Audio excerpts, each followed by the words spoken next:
Hi, my name's John Paul. I'm the Senior Manager of Traffic Safety for AAA Northeast, also known as AAA's Car Doctor. And teen drivers are 3 times more likely to be involved in a deadly crash than typical drivers. And the period between Memorial Day and Labor Day is referred to as 100 deadliest days, when the average number of deadly teen crashes climbs about 15% compared to the rest of the year. And over the past 5 years, we saw about 1,600 people that were killed in crashes involving inexperienced teen drivers during this deadly period. With us is Lee Newcomb of Ford Motor Company to try to discuss some of the technology that's available to people today that can help keep their teen drivers safe. Lee, welcome to our 100 Deadliest Days campaign. Hey, John, it's good to be with you today. And when we talk about technology, and when I was a kid growing up, the biggest part of safety technology may have been seatbelts, maybe a head restraint. There was no fancy electronics because I'm old. But today, we have a lot of programs that can help keep teens safer.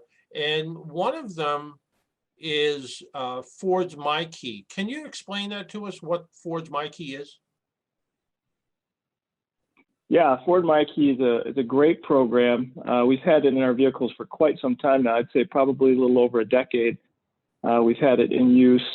And it's really gives you the ability to kind of have your teen drivers on a bit of a tether, actually, from, even though you give them the keys to take the car to go to the store or go out to their friends to see a movie, you still have a little bit of control from the comfort of your own home. And the way that works is you can program the MyKey system to limit some of the ways that your teen might be driving. So you can put an upper control on the speed that they can drive. You can adjust the radio controls to make sure they aren't listening to music too loudly, where that might become a distraction. And you can also keep track of where they are. So you can see through the Ford Pass system where that vehicle is, and gives you a little bit of ability to even geo-fence your kids, at least to know that they're driving in a certain area and they haven't gone outside of that area. Now, when it comes to limiting speed, is it actually limiting speed, or is it a speed warning that comes up that tells them they're exceeding a programmed speed limit?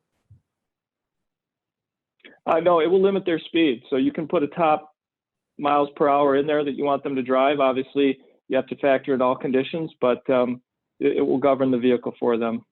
That's pretty amazing, because I think a lot of times, and especially when you look at teen drivers, teens, it's a combination of a lot of things. It's lack of experience, lack of fear, and just the idea that, well, nothing bad's really going to happen to me. And a friend of mine likes to call it sometimes hormones and horsepower don't combine well together. And when you put all that together, it can be a problem. So the idea of limiting top speed on the car to, maybe if you say to your kids, look, for the first couple of months while you have your license, I want to know that you're only going to be driving on residential streets. So we're going to limit the speed to a reasonable speed for that time frame. Or if you are going out on the highway, we're going to limit the speed to the speed limit on the highway, for instance. Right. Yeah, it's a great way to keep some level of control and limitations on your driver. It's also funny too, I have 2 teen drivers in my house, so I've now taught 2 of my children how to drive cars. And if you're going through that kind of break-in period with them, I always make sure that the radio's turned off so they're focused and I can easily talk to them. And it's always interesting on some longer drives when, there's not much to say, so they want to listen to some music, so you let them play the music. And as soon as that happens, within literally minutes, you can start to see their driving tail off, right? And their mind starts to wander. So it seems subtle, but the volume controls on the stereo is another, I think, important feature in addition to the speed limit. Well, I find myself, whenever I'm in an area that I'm not familiar with, I turn the radio down a little bit. And you kind of say, well, why do you do that? Well, you need to be able to concentrate a little bit more. So you want to be less distracted by the radio, so you can look for that street that maybe you're not 100% familiar with. So that actually makes a certain amount of sense to be able to program that in. Now, the way the system works is you get in your car, you have full access, but the key that one of your kids takes, that magically turns the car into something a little bit different.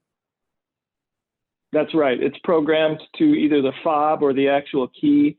On Explorer, they're all push button start. So whatever fob it is you use to get into the car, and you program that fob to the certain limitations, you just need to make sure you're giving that fob to that child. Yep. Yeah. And the programming instructions within the human machine interface on the screens are very straightforward and simple to utilize. So it's quite a convenient feature. Yeah. Now let's talk about some of the other safety features within, say, the Ford Explorer. One of the problems with an SUV sometimes is backing out of a parking space. And I always tell people, if you want to avoid backing crashes, don't back up. But that isn't always practical. Sometimes you need to back up. I find that if I'm parking in a store parking lot, if I can find a drive-through space, it's a little bit like winning the lottery, because I don't have to back up afterwards.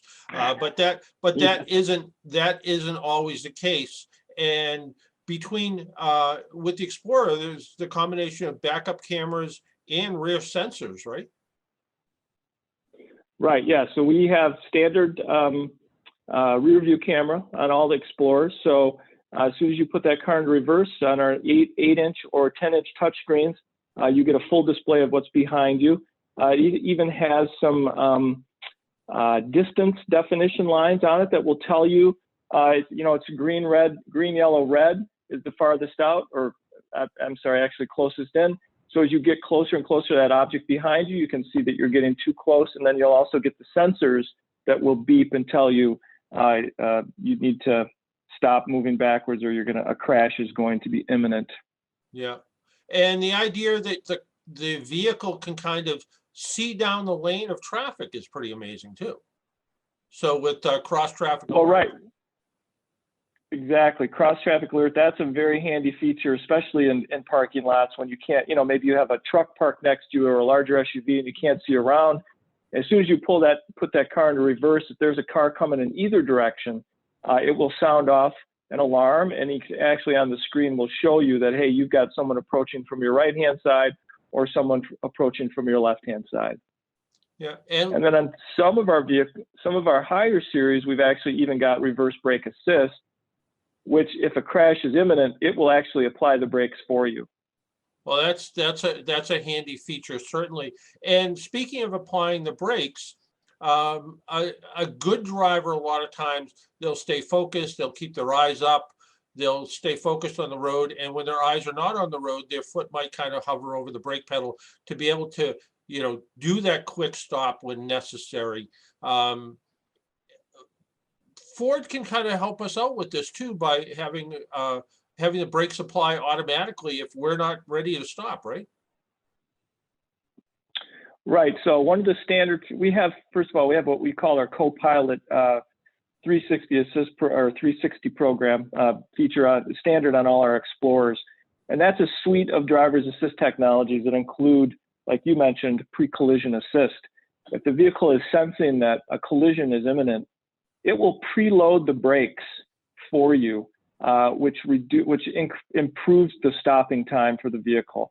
So if you're a little bit slow to recognize a crash is imminent, the vehicle is smart enough to know that one is, preloads the brakes, and you can stop even that much quicker. And how about if we take no action at all? Will the car stop for us in some models? Well, that's right. We have autonomous emergency braking, and again, that's one we have. If the vehicle senses that a crash is imminent, it will apply the brakes, and in many instances prevent that collision from happening.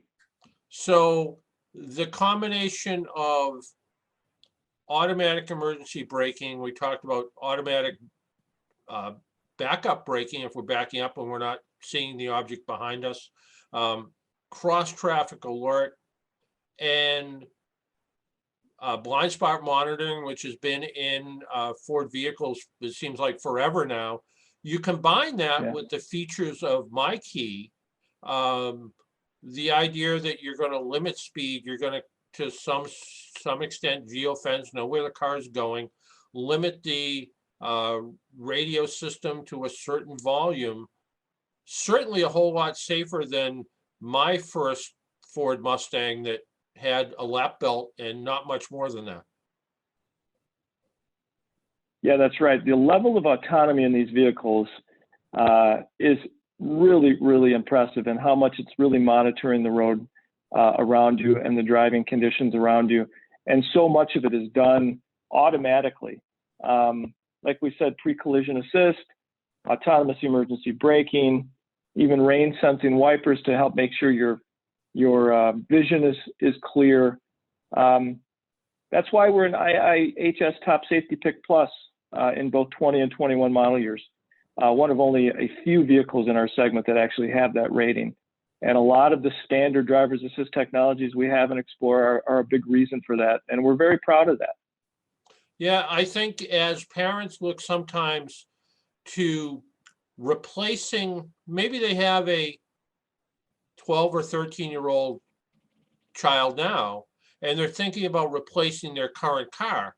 Maybe the idea of replacing it with this newer technology now, that when that kid becomes 16 or 17 and they get the hand-me-down car, all of a sudden now they have the car with the technology in it that may not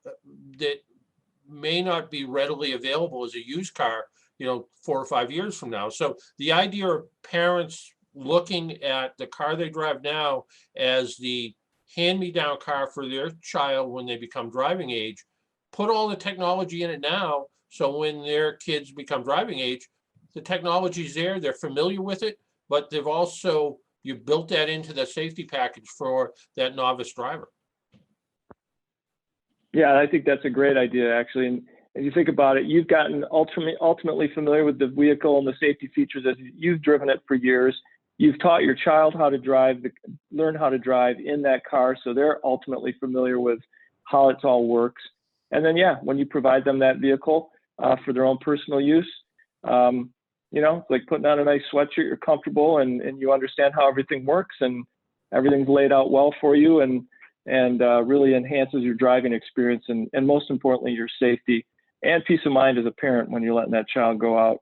Yeah, it makes perfect sense. If people want to learn more about Ford safety technology and My Key and some of the other features, is it just as easy to go to just Ford.com? Yeah, Ford.com. And then if they're interested in Explorer, they could just pull down the Explorer webpage within it. And there's a huge section on the co-pilot, My Key, all the standard safety features. Very simple to read and understand, and some great visuals. And it's a great product. And it is really, I feel safe when I let my children out to drive in ours. Yeah, and together maybe with between AAA and Ford and bringing this kind of information out there, we can turn that 100 days between Labor Day or between Memorial Day and Labor Day into the 100 safest days.